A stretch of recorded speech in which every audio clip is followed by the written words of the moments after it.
Audio Jungle.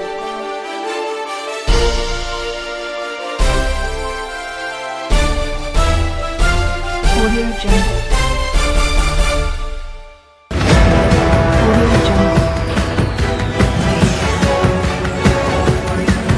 Audio Jungle.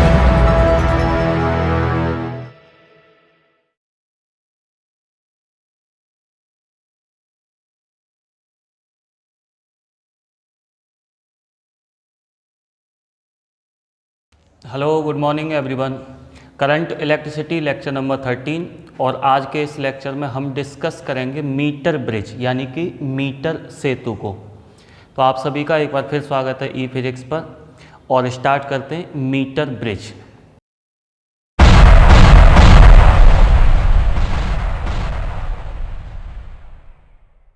तो यहाँ से स्टार्टिंग हो जाती है इलेक्ट्रॉनिक डिवाइसेस की यानी कि विद्युत युक्तियों की।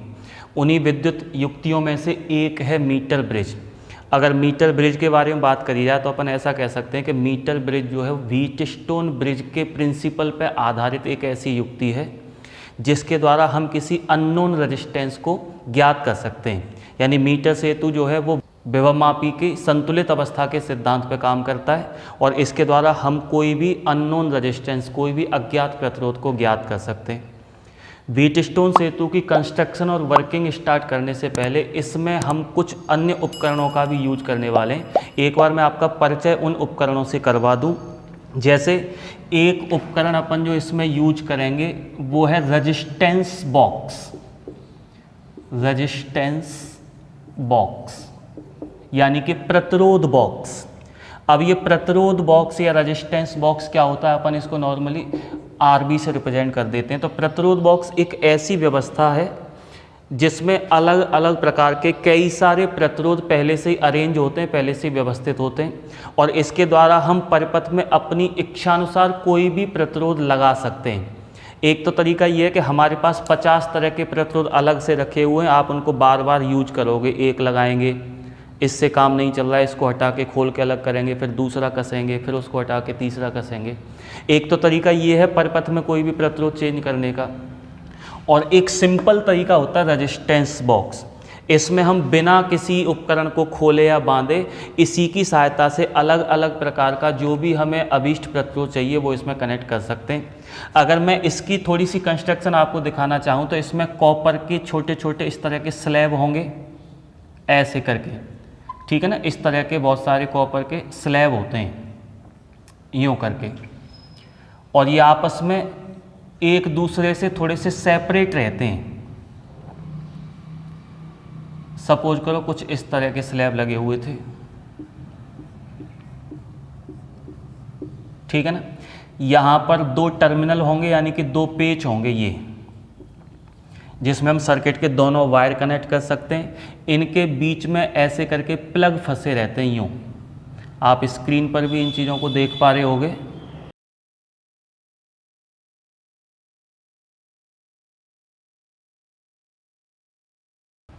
इस तरह से अब एक वायर हमने यहाँ कनेक्ट कर रखा है और दूसरा वायर हमने यहाँ पर कनेक्ट कर रखा है। इन्हीं के पास में कुछ न कुछ इनके रेजिस्टेंस भी लिखे होते हैं। जैसे सपोज करो यहाँ पर लिखा हुआ 100 ओम, ठीक है ना। यहाँ पर लिखा हुआ है मान लो 50 ओम, यहाँ पर लिखा हुआ है जैसे 10 ओम।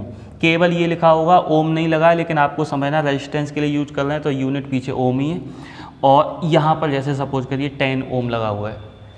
अगर मैं ये वाले प्लग को निकाल लेता हूँ, इस वाले प्लग को अगर मैं बाहर खींच लेता हूँ तो जिस सर्किट में हमने ये प्रतिरोध बॉक्स कनेक्ट किया है उस सर्किट में अपने आप ही 100 ओम का रेजिस्टेंस अप्लाई हो जाएगा। अगर मैं 50 ओम वाली की को खींच लेता हूँ, ठीक है ना, इस वाली कुंजी को अगर मैं बाहर खींच लेता हूँ तो सर्किट में 50 ओम का प्रतिरोध लग जाएगा। एक्चुअल में होता क्या है कि इस तरह से जो कॉपर के दो स्लैब हैं, यहाँ पर एक वायर लगा होता है जिसका कोई न कोई फिक्स रेजिस्टेंस होता है और वही रेजिस्टेंस इसके पास में लिखा होता है। जैसे अगर यहाँ पे 100 लिखा हुआ है तो इसका मतलब इन दोनों स्लैब के बीच में जो वायर कनेक्ट है इसका खुद का रेजिस्टेंस 100 ओम है। अब करंट यूँ करके आ रहा है और ऐसे करके दूसरा वायर कनेक्ट है। अगर मैं प्लग इन दोनों के बीच में लगा के रखता हूँ तो करंट ऐसे आएगा और ऐसे निकल जाएगा, क्योंकि दोनों ही स्लैब जो है वो कॉपर के हैं तो कोई खास रेजिस्टेंस अभी तक अप्लाई नहीं हुआ है, यानी कि हम उसको 0 मान के चल रहे हैं। और जैसे ही मैं इसको बाहर खींच लेता हूँ, अब करंट को ऐसे आकर यूँ इस रेजिस्टेंस से होकर गुजरना पड़ेगा, तो ये 100 ओम का लग गया। यानी हम जिस प्लग को बाहर खींचेंगे उतने ओम का रेजिस्टेंस अप्लाई हो जाता है सर्किट में। तो अलग से हमें बार बार अलग अलग प्रकार के रेजिस्टेंस को जोड़ने की, हटाने की, जोड़ने की आवश्यकता नहीं पड़ती है। जितना भी हमें रेजिस्टेंस लगाना है किसी सर्किट में, उतने ओम की जो की होगी, जो प्लग होगा, उसको बाहर की तरफ खींच लेंगे। एक तो उपकरण हम इसका यूज करेंगे रेजिस्टेंस बॉक्स का, ठीक है ना। नेक्स्ट डिवाइस रहेगी अपनी जॉकी। जॉकी है ना, जॉकी क्या है कि जॉकी एक सिंपल सा इस तरह का एक कंडक्टर मटेरियल होता है, ठीक है ना। इस तरह से चालक रॉड जैसी होती है, एक पतली सी, इसमें ऊपर एक छोटा सा पेच लगा होता है। इस पेच की हेल्प से हम इसमें तार को जोड़ सकते हैं और ऊपर प्लास्टिक से इसको थोड़ा सा कवर कर दिया जाता है ऐसे करके, ठीक है ना। नीचे का जो मेटल है वो थोड़ा सा बाहर की तरफ निकला रहेगा। अब इसका यूज हम कहाँ करते हैं, सपोज करो किसी सर्किट में एक कनेक्शन को हम बार बार किसी दूसरे पॉइंट के साथ में टच करवा करवा के रीडिंग लेना चाहते हैं, ठीक है ना। मैं चाहता हूँ कि ये वाला वायर अभी यहाँ कनेक्ट करूँ, यहाँ से अगर बात नहीं बनी है तो इस पॉइंट पे कनेक्ट करा जाए, फिर और आगे किसी और पॉइंट के साथ में, यानी बार बार हम रीडिंग लेना चाह रहे हैं अलग अलग पॉइंट पर टच करवा के। तो एक तो तरीका ये है कि वायर को एक जगह बांधें, ठीक है ना। यहाँ से अगर हमारा काम नहीं चल रहा है तो यहाँ से खोलें उसको, फिर दूसरी जगह बांधें। वहाँ से भी काम नहीं चल पा रहा है तो वहाँ से खोल के तीसरी जगह बांधें। तो ये खोलने बांधने में काफ़ी टाइम लगने वाला है, और बार बार जब हम वायर को खोलेंगे या बांधेंगे तो हो सकता है वो टूट भी जाए। उसके बजाय हम क्या करते हैं, उस वायर को यहाँ पेच में कस देते हैं और जॉकी को हम अलग अलग पॉइंट पर टच करवाते रहते हैं। तो वो बार बार तार को खोलने बांधने की आवश्यकता नहीं पड़ती है, केवल टच करवा के हम रीडिंग ले सकते हैं। अभी इसका यूज करेंगे। तो ये दो वो डिवाइस होगी जिनका यूज हम करने वाले हैं मीटर ब्रिज के एक्सपेरिमेंट में। अब बात करते हैं हम मीटर ब्रिज की कंस्ट्रक्शन की, यानी कि संरचना की। इस फिगर में जो आपको दिखाई दे रहा है ये वास्तव में मीटर सेतु है, वो भी अधूरा। अधूरे से मतलब अभी तक हमने इसको सर्किट के तौर पे, परिपथ के तौर पे कनेक्ट नहीं किया, इसको अभी तक हमने परिपथ में नहीं जोड़ा है। एक्चुअल में जो मीटर ब्रिज होता है वो कुछ इस तरह का दिखाई देता है। क्या क्या होता है इसमें, उस पर अगर बात करी जाए तो सबसे पहले इसमें एक लकड़ी का इस तरह का बोर्ड होता है, और उस लकड़ी के बोर्ड पर कॉपर की 3 पत्तियां लगी होती हैं। ये रेड कलर से जो आपको दिखाई गई हैं, ये कॉपर की 3 पत्तियां हैं। इनमें से ये वाली दोनों पत्तियां एल शेप में रहेंगी, एल आकृति में, और जो बीच वाली पत्ती होती है वो सीधी रहती है, ठीक है ना। इनमें ये पेच यानी कि टर्मिनल होते हैं, इन पेचों के माध्यम से हम यहाँ पे वायर को कनेक्ट कर सकते हैं। इसके अलावा ये जो आप देख पा रहे हो AC, ये एक तार है जिसकी लंबाई 1 मीटर है, यानी ये एक मीटर लंबा तार है। और किसका वायर है, तो या तो इसको हम कॉन्स्टेंटिन का लेते हैं, या फिर इसको मैग्नीन का वायर लिया जाएगा, या अपन इसको यूरेका वगैरह, यानी कि कोई भी मिश्र धातु का, कोई भी एलॉय का ये तार लिया जाता है। AC एक तार हो गया, 1 मीटर इसकी लंबाई बोली जाती है, 1 मीटर इसकी लंबाई हो गई, इसीलिए इसको मीटर ब्रिज बोला जाता है। क्यों बोला जाता है, क्योंकि एक तो ये व्हीटस्टोन ब्रिज के प्रिंसिपल पे काम कर रहा है कि जब व्हीटस्टोन ब्रिज जो है बैलेंस्ड कंडीशन में होता है, संतुलित अवस्था में होता है, तब P/Q बराबर R/S। एक तो इस प्रिंसिपल पे काम कर रहा है, और दूसरा इसमें 1 मीटर वायर का यूज किया जा रहा है, इसीलिए इस युक्ति को बोला गया मीटर ब्रिज। तो ये तांबे की, कॉपर की 3 पत्तियां हो गई। कॉपर का इसलिए हम यूज कर रहे हैं क्योंकि उसकी प्रतिरोधकता बहुत कम होती है, तो प्रतिरोध भी बहुत कम होगा, इसीलिए ये पत्तियां कोई बहुत ज़्यादा अवरोध उत्पन्न नहीं करेंगी धारा के मार्ग में, ठीक है ना। अच्छा, ये एक वायर लगा रखा है AC, इसमें B और D पॉइंट कहाँ पर हैं उन पर बाद में चर्चा करते हैं। लंबाई, लेंथ को मापने के लिए इसके नीचे 1 मीटर पैमाना और लगा होता है, जिसकी हेल्प से हम संतुलन लंबाई का मापन किया करेंगे आगे। अब ये संतुलन लंबाई क्या होती है इस पर भी चर्चा बाद में ही करते हैं। लेंथ को मापने के लिए हम यहाँ पर इसका यूज करेंगे एक स्केल का। ये तो सारी बातें हो गई कि वास्तव में जो मीटर ब्रिज होता है वो कैसा दिख रहा होता है। अब इसको हम अज्ञात प्रतिरोध ज्ञात करने के लिए किस तरह से कनेक्ट करेंगे, यानी अगर हमें कोई अननोन रेजिस्टेंस इसकी हेल्प से ज्ञात करना है तो इसके साथ में सर्किट को किस तरह से कनेक्ट करना है वो एक बार देख लें। सबसे पहले हम क्या करेंगे कि इन दोनों टर्मिनल्स के बीच में, इन दोनों पेचों के बीच में एक तो लगाएंगे प्रतिरोध बॉक्स। प्रतिरोध बॉक्स पे अभी अभी बात करके आ रहे हैं। प्रतिरोध बॉक्स लगा दिया यहाँ पे, यानी कि रेजिस्टेंस बॉक्स हो गया RB, है ना। और जो अननोन रेजिस्टेंस हमें दिया जा रहा है वो अननोन रेजिस्टेंस हमने यहाँ लगा रखा है, ठीक है ना। जो भी हमें ज्ञात करना है इसको हम रिप्रेजेंट करते हैं एस से। हालांकि अपनी इच्छा अनुसार आप पी क्यू आर एस में से कोई भी नाम इसको दे सकते हैं, हमने इसको एस दे रखा है। इस वाले रेजिस्टेंस बॉक्स में जो प्रतिरोध हम लगाएंगे, जो रेजिस्टेंस हम इसमें लगाएंगे वो हमें पहले से पता होगा, यानी कि ये नोन होता है, ये हमें पहले से ज्ञात होता है। इसको हम रिप्रेजेंट कर रहे हैं आर से। अब इसके बराबर में मैंने आपको व्हीटस्टोन सेतु का सर्किट और दिखा रखा है, और वो इसलिए दिखाया है क्योंकि एक तो ये इसके सिद्धांत पे, इसके प्रिंसिपल पे काम कर रहा है, दूसरा इसकी जो वर्किंग होती है वो लगभग वैसी होती है जैसे कि एक व्हीटस्टोन ब्रिज की हुआ करती थी। अभी देखते हैं उसको। और बाकी का सर्किट कनेक्ट करने के लिए हम क्या करेंगे, यानी कि इसमें सर्किट में करंट फ्लो करवाने के लिए पॉइंट ए और सी के बीच में एक बैटरी लगा देंगे। तो ये आपने इस तरह से एक बैटरी लगा दी है, और साथ ही साथ यहाँ पर हमने एक कुंजी भी कनेक्ट कर रखी है, यानी एक की लगा रखी है के, ठीक है ना। ये बैटरी हो गई बी। तो जैसे इसमें एक बैटरी और कुंजी एक लगा हुआ है, ऐसे ही इसमें हमने लगा रखी है बैटरी और कुंजी को, है ना। अच्छा, अब जरा वर्किंग की बात कर लेते हैं। ये तो सारी बातें कंस्ट्रक्शन की हो गई। जैसे इसमें एक बैटरी और की लगी हुई है, वैसे इसमें भी एक बैटरी और की का यूज किया जा रहा है यहाँ पर।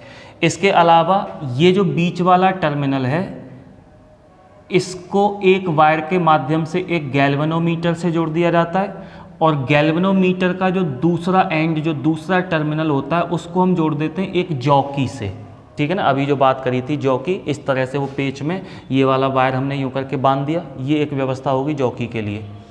अब ये तो सारी बातें इसके कनेक्शन की, यानी सर्किट को किस तरह से अरेंज करना, ये सारी बातें अपन कर चुके। अब आगे चलते हैं, ये वर्क कैसे करता है, यानी इसके द्वारा हम अननोन रेजिस्टेंस को कैसे ज्ञात करेंगे, ठीक है ना। हालांकि कुछ बातें अभी इसमें कॉमन दिख रही होंगी, और कुछ बातें आपको ऐसा लग रहा होगा कि इसमें कुछ चीज़ तो मिस है। जैसे इसमें 4 रेजिस्टेंस होते हैं, अपन ऐसा बोल रहे हैं कि ये इसी के प्रिंसिपल पर अगर कार्य करता है तो इसमें भी 4 रेजिस्टेंस होने चाहिए। तो अभी तक तो हमें 2 ही रेजिस्टेंस दिख रहे हैं, इसमें एक आर है और एक एस है, बाकी के 2 कहाँ हैं तो उनको भी ढूंढते हैं। अभी सबसे पहले हम वर्किंग को लेके चलते हैं। वर्किंग के लिए अपन क्या करते थे, जैसे इसमें इस की को ऑन जैसे ही करते थे तो एक करंट फ्लो होने लगता था आई, ऐसे ही इस वाली की को जब मैं ऑन करूँगा तो इसमें भी एक करंट स्टार्ट हुआ बैटरी से आई, ठीक है। जब ये करंट आई यहाँ पॉइंट ए पर पहुँचता था तो इसको मिलते थे 2 रास्ते। ऐसे ही जब ये करंट आई यहाँ पहुँचेगा पॉइंट ए पर तो इसको भी 2 रास्ते मिल रहे हैं, एक रास्ता ये वाला और दूसरा रास्ता ये वाला। कॉपर की जो स्ट्रिप हमने यूज करी है उस कॉपर में ये प्रवाहित होगा, एक भाग जो होगा धारा का, ठीक है ना। अच्छा, एक चीज़ और याद रखना, हमने जो रिलेशन निकाला था P/Q is equals to R/S, वो सेम इस सिचुएशन के लिए निकाला था।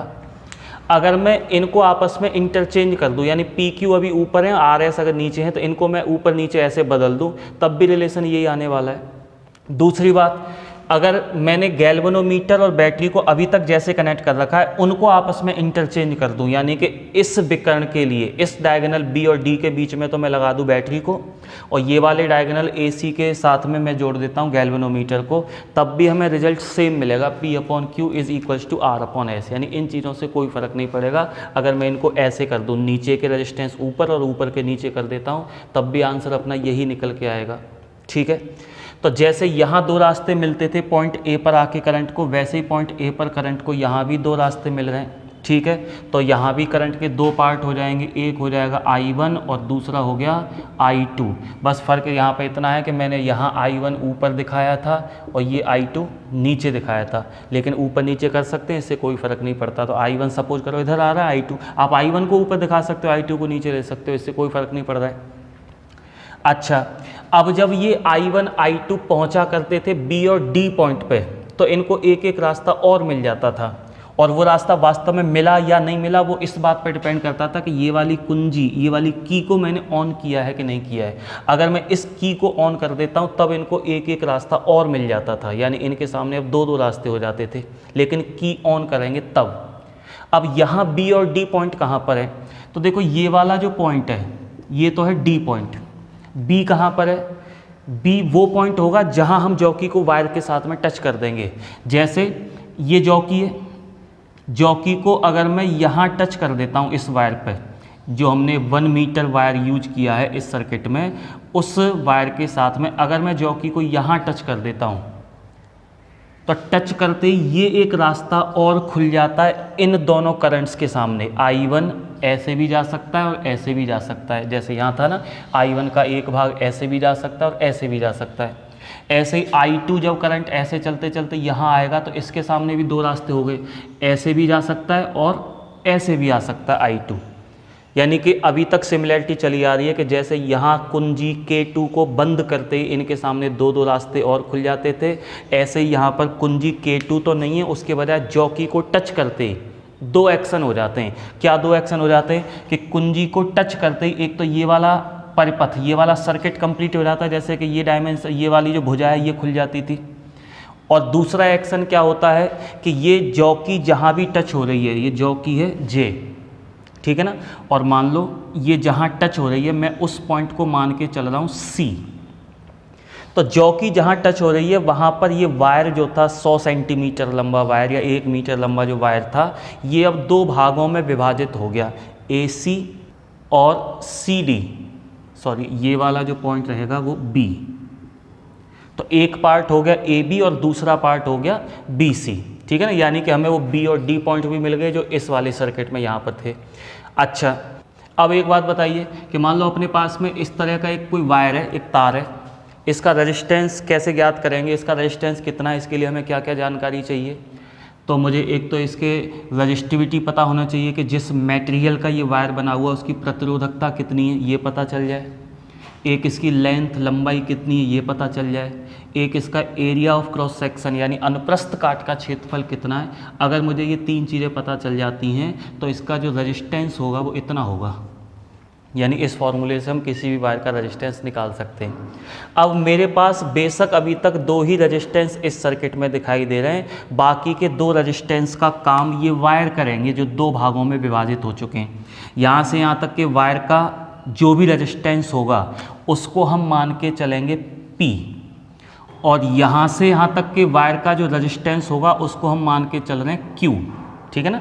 तो इस तरह से इसमें भी चार रेजिस्टेंस आ चुके हैं व्हीटस्टोन ब्रिज की तरह, PQRS। अंतर इतना है, इसमें PQRS इस तरह से व्यवस्थित कर रखे थे, इसमें ऐसे कर रखे, कोई फ़र्क नहीं पड़ता, इनको हम ऊपर नीचे करते हैं तब भी अपना रिजल्ट वही रहता है, P/Q = R/S।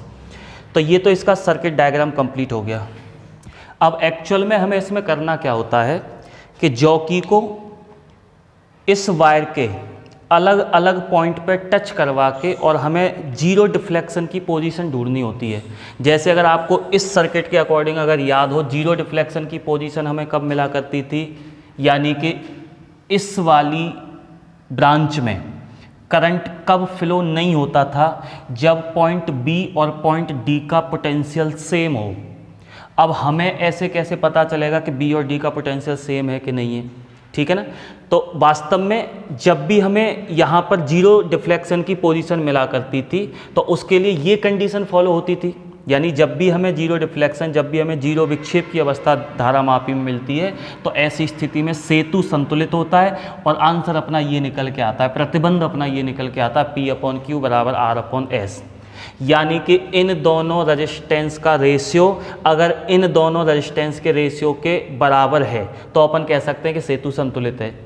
तो यहाँ भी वही काम होना चाहिए कि P और Q का रेशियो अगर R और S के बराबर हो जाता है तो सेतु अपने आप संतुलित हो जाएगा।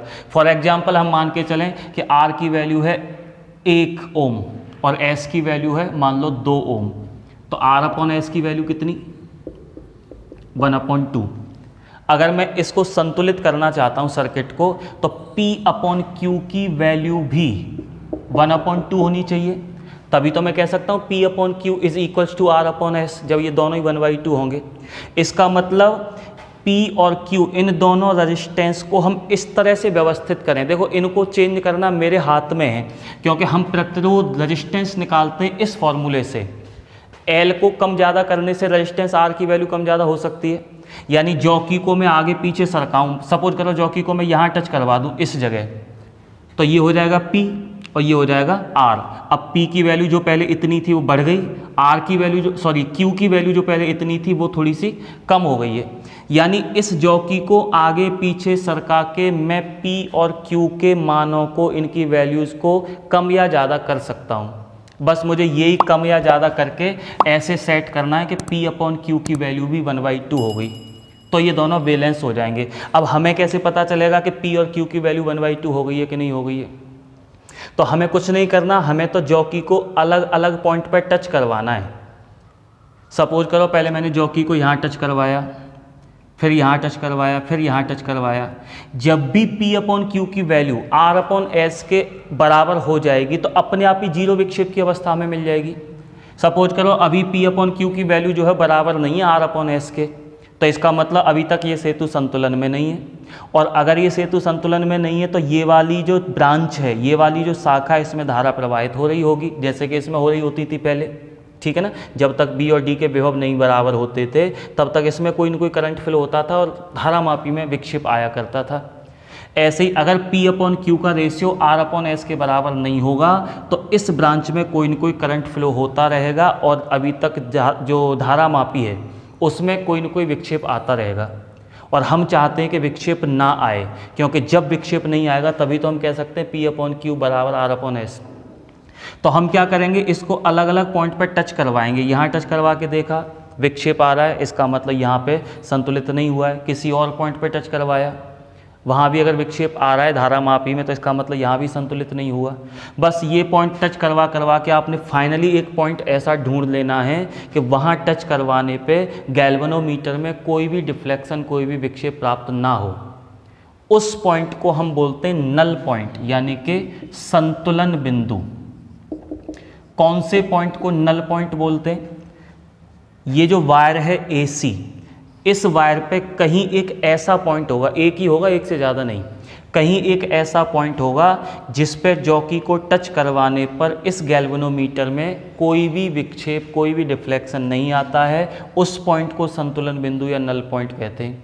अगर कोई भी विक्षेप नहीं आ रहा है तो इसका सीधा सा मतलब ये है कि अब P अपॉन Q की वैल्यू R अपॉन S के बराबर हो चुकी है, मतलब सेतु हमारा संतुलित हो चुका है। तो इस तरह से मीटर ब्रिज जो है वो वर्क करता है।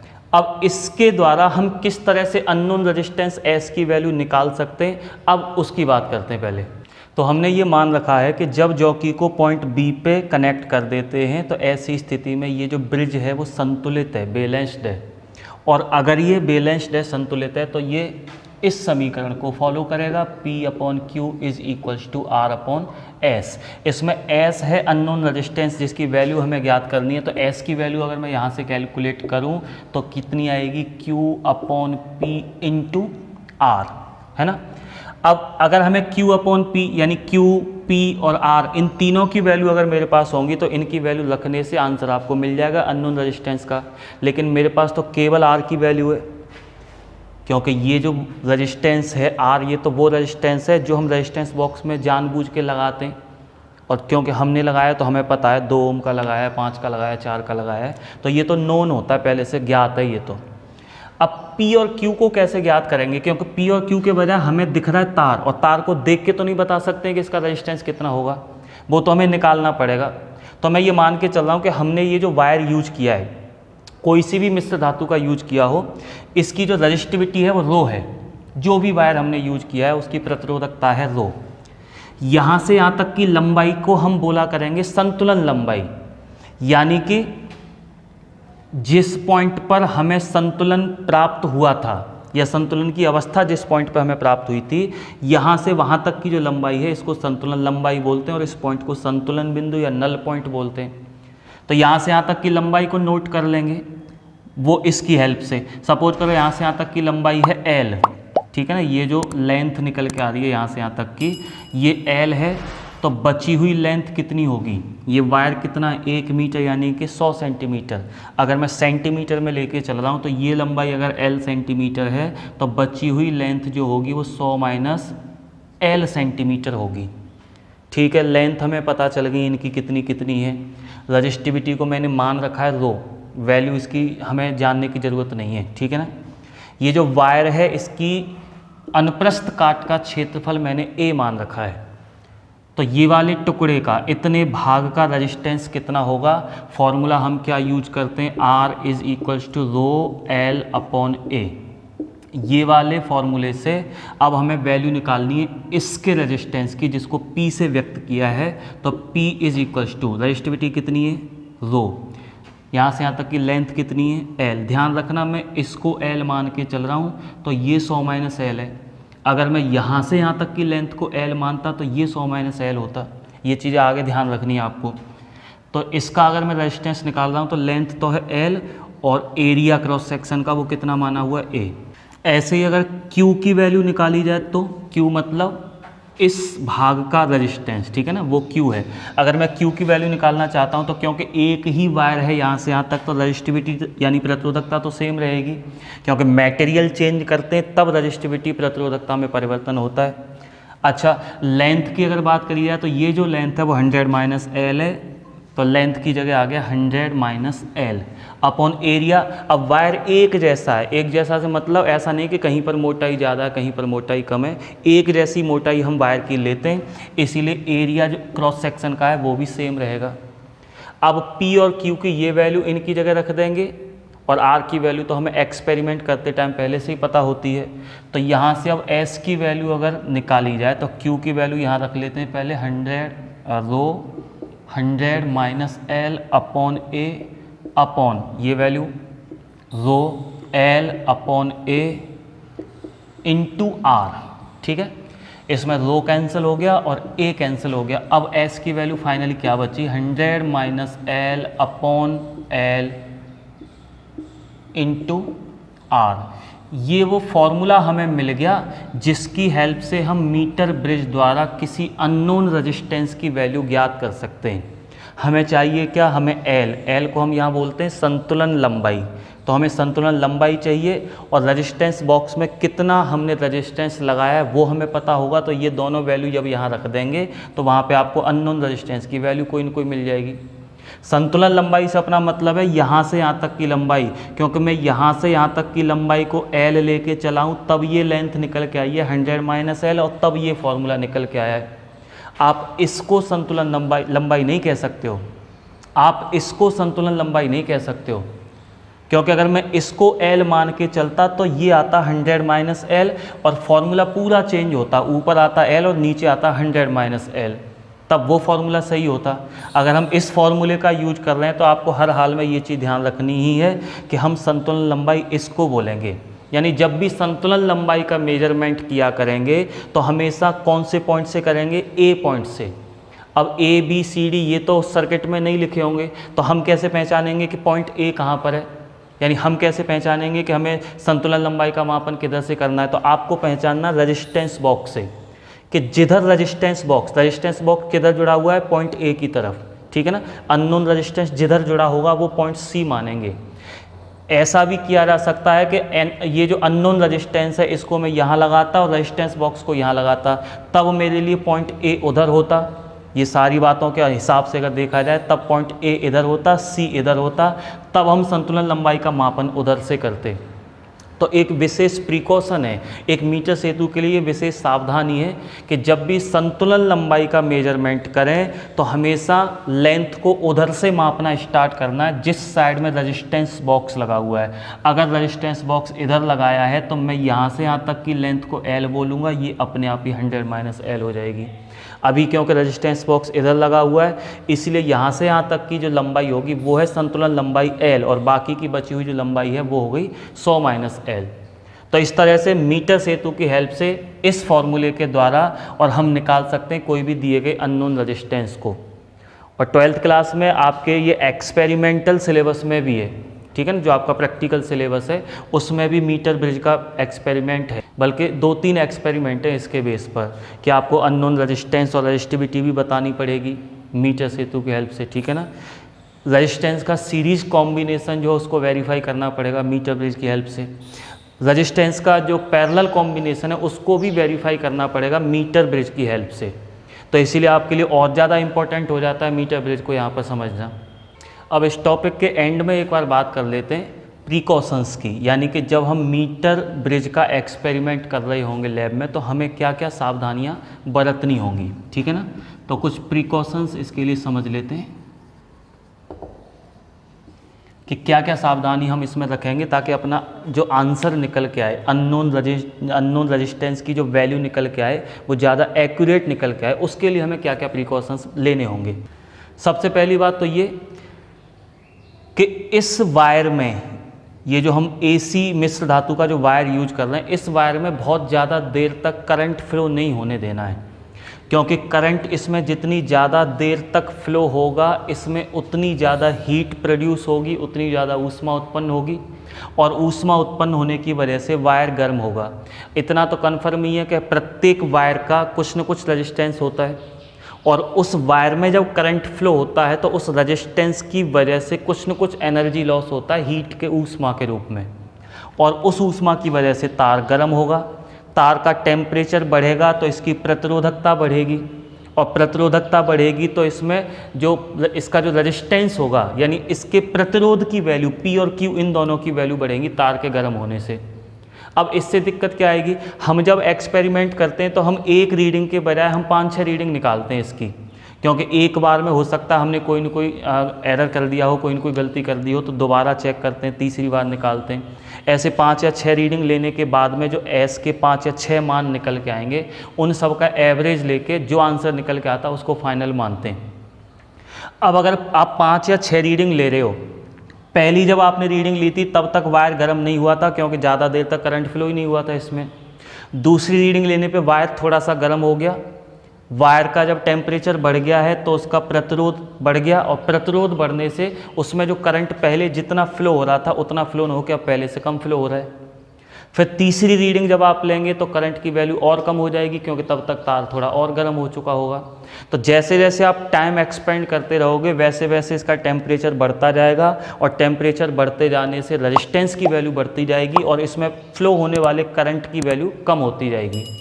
इसका मतलब पहली रीडिंग जब हमने ली थी तो ज़्यादा करंट फ्लो हो रहा था, दूसरी पे थोड़ा कम हो रहा था, तीसरी पे और कम हो रहा था, चौथी पे और कम हो रहा था।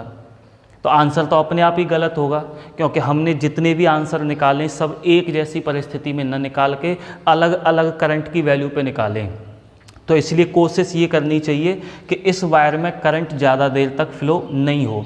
अगर आप 5 या 6 रीडिंग में लेने में ज़्यादा टाइम एक्सपेंड कर रहे हो तो हमें क्या करना चाहिए, एक रीडिंग लेने के बाद में थोड़ी देर के लिए की को ऑफ़ कर देना चाहिए, वायर फिर से ठंडा हो जाएगा बहुत जल्दी से। फिर ऑन करके दूसरी रीडिंग लेंगे, फिर की को निकाल देंगे, फिर ठंडा हो जाएगा। तो इस तरह से हमें सारी रीडिंग ले लेनी चाहिए ताकि वायर के टेम्परेचर में कोई खास परिवर्तन नहीं आए, जिससे कि करंट लगभग वही बना रहे जो कि पहली रीडिंग पे था। दूसरी प्रिकॉशन ये रहेगी कि हम जो जॉकी के द्वारा जो नल पॉइंट ढूंढ रहे होते हैं, जॉकी को अलग अलग पॉइंट पर टच करवा के हम एक नल पॉइंट इसमें ढूंढ रहे होते हैं, तो उसके लिए हमें जॉकी को इस तार पर, इस वायर पर रगड़ के या दबा के नहीं चलाना चाहिए। कायदे से मुझे जॉकी को अलग अलग पॉइंट पर टच करवाना है, उठा उठा के। यहाँ टच किया, फिर यहाँ टच किया, नहीं मिला नल पॉइंट तो यहाँ टच किया, यहाँ भी संतुलन बिंदु अगर नहीं मिला तो यहाँ टच किया। ऐसा नहीं कि इसको दबा के रगड़ूंगा मैं, क्योंकि दबाने से या रगड़ने से क्या होगा कि ये जो वायर था, जहाँ भी हम जॉकी को दबाएंगे या जहाँ भी हम जॉकी को रगड़ेंगे वहाँ पर उसकी अनुप्रस्थ काट में थोड़ा सा परिवर्तन होगा, क्योंकि वायर अगर इतना मोटा है, इसको अगर दबाया जाएगा तो थोड़ा सा ये दब जाएगा, अनुप्रस्थ काट बदल जाएगी। और अनुप्रस्थ काट अगर अलग अलग बिंदुओं पे अलग अलग हो जाती है तो ऐसी स्थिति में प्रतिरोध बदल जाएंगे, क्योंकि हमने अपनी कैलकुलेशन में ऐसा माना है कि पूरे वायर का जो अनुप्रस्थ काट का क्षेत्रफल है वो एक जैसा है, ए है। अगर कहीं पे जॉकी को जोर से दबा दिया तो वहाँ पे ए से कुछ कम हो जाएगा, तो अपना आंसर गलत आएगा, यानी तब हम शुद्ध मापन नहीं कर पाएंगे अननोन रेजिस्टेंस का। तीसरी प्रिकॉशन ये है कि संतुलन लंबाई का मापन किधर से करते हैं, अभी बात करके आ रहे हैं। संतुलन लंबाई का मापन हमेशा उस एंड से, उस सिरे से करते हैं जिसके साथ में रेजिस्टेंस बॉक्स, प्रतिरोध बॉक्स जुड़ा हुआ है। ये होगी संतुलन लंबाई, क्योंकि हमने अपनी पूरी कैलकुलेशन में इसको L माना है, इसको संतुलन लंबाई माना है। बची हुई जो है 100 - L है, तब अपना आंसर ये निकल के आया है। ये तीसरी प्रिकॉशन होगी। चौथी प्रिकॉशन ये रखनी है कि हम रेजिस्टेंस बॉक्स में कोई ऐसा रेजिस्टेंस लगाएं, क्योंकि इसमें बहुत तरीके के रेजिस्टेंस होते हैं, कम ज़्यादा छोटे बड़े सब तरह के। हम इसमें कोई ऐसा रेजिस्टेंस यूज करें कि नल पॉइंट लगभग सेंटर में प्राप्त हो, क्योंकि ये 100 सेंटीमीटर का है, तो हमें जो संतुलन बिंदु है 50 सेंटीमीटर के आसपास कहीं प्राप्त होना चाहिए, 45, 55, ठीक है ना, 47, 53, इस मिडिल पॉइंट के आसपास हमें कहीं पर नल पॉइंट प्राप्त होना चाहिए। इससे बेनिफिट क्या होगा, कई बार होता क्या है कि जो स्केल हम यूज कर रहे हैं इसकी लेंथ को मापने के लिए, हो सकता है वो स्केल हमें सही मेजरमेंट करके ना बता रहा हो सकता है उस स्केल का एडजस्टमेंट जो है वो सही ना हो, इसका जीरो यहाँ से स्टार्ट होना चाहिए लेकिन यहाँ से स्टार्ट ना हो कि थोड़ा आगे से हो या थोड़ा पीछे से हो। इस पे हमने जो रीडिंग कर रखी है, इस पे जो हमने अंशांकन कर रखा है वो भी सेम होना चाहिए। ऐसा ना कि प्रिंटिंग में थोड़ी सी मिस्टेक होने की वजह से कोई ज़्यादा हो गया हो, यानी किसी खाने की चौड़ाई ज़्यादा किसी खाने की चौड़ाई कम हो गई हो। तो ऐसी स्थिति में क्या होगा, अगर मैं मिडिल पॉइंट के आसपास में लेता हूँ नल पॉइंट, तो जितना एरर इस लंबाई को मापने में आएगा, अगर इस स्केल में कोई दिक्कत है तो उसकी वजह से जितना एरर इस लंबाई को मापने में आएगा लगभग उतना ही इसको मापने में आएगा, क्योंकि दोनों लेंथ लगभग समान होंगी जब मैंने मिडिल में लिया है नल पॉइंट तो। और जब दोनों में गलती समान होगी, दोनों में एरर जब समान आएगा, तो हम जब अपनी कैलकुलेशन में P/Q निकालेंगे तो दोनों में क्योंकि एरर लगभग सेम हुआ है तो कट जाएंगे, और जब गलतियां आपस में कैंसिल हो जाएंगी तो हमारा आंसर अभी भी सही आएगा। और अगर ये वास्तव में सही वैल्यू नहीं बता रहा है तो इधर उधर लेने से, अगर मैं नल पॉइंट यहाँ लेता हूँ तो इतने को मापने में अगर कम गलती हुई है तो इतने को मापने में और ज़्यादा गलती होगी।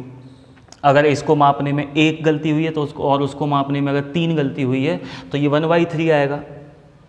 तो वैसे ही आंसर अपना गलत होने वाला है। तो हमें कोशिश ये करनी है कि अपना जो नल पॉइंट हो वो लगभग मिडिल में होना चाहिए। एग्जैक्ट 50 पे हो ऐसा बिल्कुल ज़रूरी नहीं, 50 के आसपास जितना होगा उतना एक्यूरेट आंसर अपना निकल के आएगा।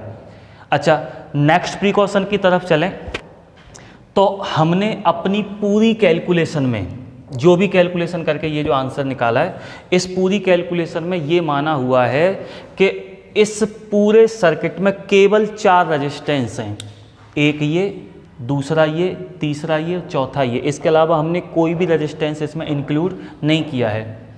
लेकिन वास्तव में जो इसमें पत्तियां कॉपर की यूज करी जा रही हैं, बेशक ये कॉपर की यूज करी जा रही हैं, नॉर्मली जो सस्ते एपरेटस होते हैं मीटर ब्रिज के उनमें तो कॉपर का भी यूज नहीं करते हैं, लेकिन अगर हम अच्छा एपरेटस लेके चल रहे हैं तो उसमें कॉपर की पत्तियों का यूज किया जा रहा है। तो बेशक ये कॉपर की पत्तियां हैं लेकिन फिर भी इनका थोड़ा बहुत रेजिस्टेंस होगा ही, और इनके रेजिस्टेंस को हमने अपनी कैलकुलेशन में कहीं भी ऐड नहीं किया है, लेकिन इनका रेजिस्टेंस है तो ये तो अपना कोई न कोई प्रभाव दिखाएंगे, क्योंकि हमें कैलकुलेशन में हमने बेशक इनको नेगलेक्ट कर रखा है लेकिन सर्किट में तो हैं, ये करंट तो इनमें से भी फ्लो होगा। तो भले ही हमने कैलकुलेशन में छोड़ दिया है लेकिन हमारे छोड़ देने से इनका प्रभाव थोड़ी ना ख़त्म हो जाएगा, ये अपना कोई न कोई इफेक्ट दिखाएंगे और वो प्रभाव हमें परिणाम पे यानी आंसर पे देखने को मिलेगा कि जो आंसर वास्तव में इस फॉर्मूले के अकॉर्डिंग जितना आना चाहिए था उतना नहीं आएगा। क्यों नहीं आएगा? क्योंकि इनका भी रेजिस्टेंस काम कर रहा है और हमने अपनी थ्योरी में इनके रेजिस्टेंस की कोई बात ही नहीं करी है। अब इसका संशोधन कैसे करते हैं? इसके लिए रेजिस्टेंस बॉक्स और ये जो अननोन रेजिस्टेंस है, इन दोनों की पोजीशन को आपस में इंटरचेंज कर करके 2 वैल्यू लेते हैं। मतलब एक बार तो ऐसे ही ले ली संतुलन लंबाई, सपोज करो वो निकल के आई है 40, और एक बार मैं इसको इधर लगाऊंगा, इसकी जगह पर ये लगाऊंगा, फिर संतुलन लंबाई मापूंगा। अब की बार क्योंकि रेजिस्टेंस बॉक्स इधर आ जाएगा तो उधर से मापूंगा। अब की बार सपोज करो संतुलन लंबाई निकल के आई है 42, तो अब हम अपनी कैलकुलेशन में L के स्थान पर इन दोनों का एवरेज यूज करेंगे, मीन यूज करेंगे, माध्य, जो कि 41 होगा। ऐसा करने से क्या फ़ायदा होगा कि इन पत्तियों का जो रेजिस्टेंस है, किसी का कम हो सकता है, किसी का ज़्यादा हो सकता है, जब मैं इधर लगाऊंगा इसको फिर उधर लगाऊंगा तो उसका भी रेजिस्टेंस इसमें आएगा और इधर वाली पत्ती का भी इसके साथ में कोई न कोई ऐड होगा। कहने का मतलब R और S दोनों में एरर जो आएगा, दोनों रेजिस्टेंस में जो एरर होगा वो सेम आएगा, क्योंकि एक बार इसका यहाँ यूज कर रहा हूँ तो वहाँ भी तो कर रहा हूँ। तो जितना एरर S में आया होगा यहाँ यूज करने पे, जब R का यहाँ यूज करूँगा तो उतना ही इसमें भी आ जाएगा। ऐसे ही S को यहाँ यूज कर लूँगा तो अभी जितना R में एरर गलती हुई थी उतनी ही S में भी हो जाएगी। यानी ऐसा करने से दोनों में एरर जो है वो लगभग सेम रहता है, और फिर जब हम R अपॉन S करेंगे तो एरर सेम होने की वजह से अपने आंसर में कोई परिवर्तन खास नहीं होगा, क्योंकि एरर फिर से कैंसिल आउट हो जाएंगे।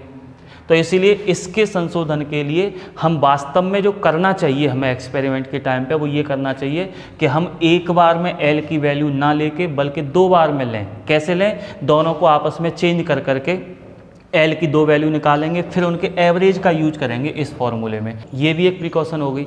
अब एंड में अगर फाइनल प्रिकॉशन की बात करी जाए तो उसे आप यहाँ देखेंगे, हमने इस सर्किट में एक वायर यूज किया था 100 सेंटीमीटर का। अब वास्तव में जब ये सर्किट बनाएंगे तो 100 सेंटीमीटर तो यहाँ से यहाँ तक की लेंथ है। हमने जो वायर लिया होगा एक्चुअल में वो तो 100 सेंटीमीटर से थोड़ा सा ज़्यादा ही होगा, क्योंकि वायर के एक सिरे को एक पेच में लपेट के तब कसेंगे, फिर दूसरे सिरे पर थोड़ा सा लपेटेंगे, तो हो सकता है 100 के बजाय वो 105 हो। ठीक है ना, हो सकता है 100 सेंटीमीटर तो अगर यहाँ तक की लंबाई है तो हमने 105 सेंटीमीटर का तार लिया हो, वो 5 सेंटीमीटर यहाँ वेस्ट हुआ है इनको लपेटने में, तो उसका खुद का भी तो रेजिस्टेंस होगा 5 सेंटीमीटर वायर का। ठीक है ना, इसका मतलब इन सिरों का, ये जो A और C जो सिरे हैं, इन सिरों का खुद का भी कोई न कोई प्रतिरोध होता है, और ये प्रतिरोध भी अपने आंसर को, अपने परिणाम को प्रभावित करता है। ठीक है ना, इसका जो संशोधन किया जाता है जिसको हम अंत्य संशोधन बोलते हैं, एंड करेक्शन बोलते हैं, ये जो एंड्स हैं इनके रेजिस्टेंस को किस तरह से करेक्ट करेंगे, किस तरह से इनमें करेक्शन करेंगे, उसके लिए एक इसका जो डेवलप्ड, इसका जो मॉडिफाइड रूप है, मीटर ब्रिज का एक मॉडिफाइड, एक विकसित रूप है, उसको बोला जाता है Carey Foster bridge. Carey Foster bridge. तो कैरी फोस्टर ब्रिज के द्वारा ये अंत्य सिरे जो हैं, जो एंड पॉइंट्स जो हैं, इनके रेजिस्टेंस को ये वाले ब्रिज के द्वारा और नेगलेक्ट कर दिया जाता है। हालांकि कैरी फोस्टर ब्रिज जो है वो हमें नहीं पढ़ना, वो 12th के सिलेबस में नहीं है, लेकिन कैरी फोस्टर ब्रिज आपको इतना ज़रूर याद रखना है कि मीटर ब्रिज का एक संशोधित रूप है, एक मॉडिफाइड रूप है। इसमें हम तांबे की 3 पत्तियों का यूज करते हैं, इस ब्रिज में हम तांबे की 4 पत्तियों का यूज करते हैं, और इस तरह से कैरी फोस्टर ब्रिज के द्वारा हम इन अंत्य सिरों का संशोधन भी कर सकते हैं।